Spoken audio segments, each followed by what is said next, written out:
স্বরূপনগর সীমান্তে কৃষকদের জমির মাটি কেটে নিম্নমানের রাস্তা করার অভিযোগে জেলা পূর্ত দপ্তরের ইঞ্জিনিয়ার সহ প্রশাসনিক কর্তাদের আটকে রেখে বিক্ষোভ প্রতিবাদ গ্রামবাসীদের।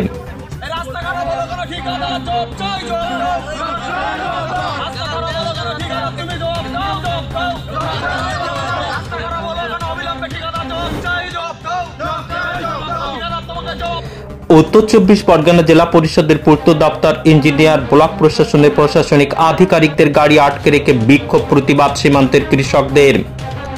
ঘটনাস্থলে স্বরূপনগর থানার পুলিশ। উত্তর 24 পরগনা জেলার বসিরহাট মহকুমার স্বরূপনগর ব্লকের বেতারি হাকিমপুর গ্রাম পঞ্চায়েতের দহরকান্দা এলাকার ঘটনা।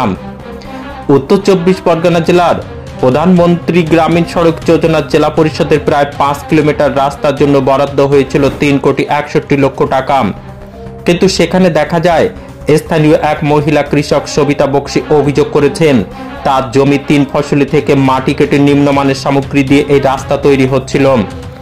একদিকে নিম্নমানের সামগ্রী, অন্যদিকে বেআইনিভাবে জমির ফসল নষ্ট করে মাটি কেটে নেওয়ার অভিযোগে চলতি বছরের 25শে ফেব্রুয়ারি উত্তর 24 পরগনা জেলা শাসক, বসিরহাট পুলিশ জেলার পুলিশ সুপার, বসিরহাট মহকুমা শাসক স্বরূপনগরের ভিডিওর কাছে লিখিত অভিযোগ দায়ের করেছিলেন ওই কৃষক। আজ সরেজমিনে খতিয়ে দেখতে যান উত্তর 24 পরগনা জেলা পরিষদের পূর্ত দপ্তরের ইঞ্জিনিয়ার, স্বরূপনগর ব্লক প্রশাসনের আধিকারিকেরা। সেখানে কৃষকদের বিক্ষোভের মুখে পড়ে দপ্তরের আধিকারিকরা।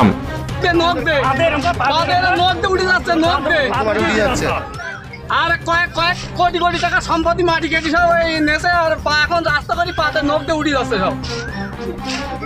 তাদের গাড়ি আটকে রেখে রীতিমতো প্রতিবাদ বিক্ষোভে নামেন। তাদের অভিযোগ, চাষিদের সবজির জমির মাটি কেটে নেওয়ার অভিযোগে পূর্ত দপ্তরের ইঞ্জিনিয়ারের গাড়ি আটকে বিক্ষোভ কৃষকদের। উত্তর 24 পরগনার বসিরহাট মহকুমার স্বরূপনগরের বেতারি হাকিমপুর গ্রাম পঞ্চায়েতের দহরকান্দা সীমান্ত এলাকার এই ঘটনা।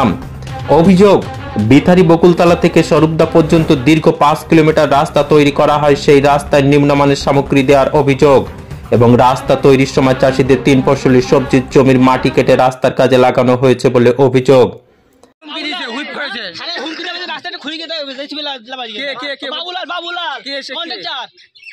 মাটি কাটার সময় জোর করে মাটি কাটছে, আবার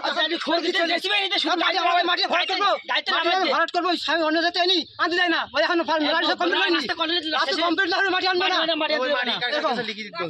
রাস্তাটা সঙ্গে চাষ করার জন্য অন্য মাটি নিয়ে আসবো,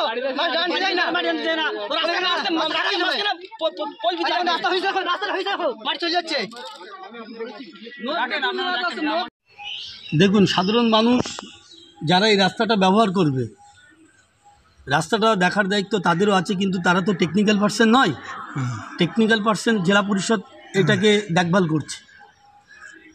তো কি গুণগত মান খারাপ হয়েছে কি ভালো হয়েছে, এলাকার মানুষ যারা আছেন তারা এর আগেও রাস্তা দীর্ঘদিন ধরে এই রাস্তায় কাজ হচ্ছে। তো আজকে রাস্তা কমপ্লিটের পথে, কিন্তু এর আগেই রাস্তাটা আটকে দিতে হতো। এবং আমিও দেখেছি যে দীর্ঘদিন ধরে এই রাস্তায় কাজ হচ্ছে। রাস্তায় তদারকির একটা অভাব আছে, পর্যবেক্ষণের অভাব আছে। তো আমি কর্তৃপক্ষের কাছে বলবো যে গ্রামবাসীদের ন্যায্য দাবিকে গুরুত্ব দেওয়া এবং তাদের দাবি মেনে তারা যেন এই রাস্তাটা পুনরায় দেখে, যদি সত্যিই নিম্নমানের জিনিসপত্র দিয়ে এই রাস্তার কাজ হয়ে থাকে তাহলে যথোপযুক্ত পদক্ষেপ গ্রহণ করা, ব্যবস্থা নেওয়ার জন্য আমি বলবো।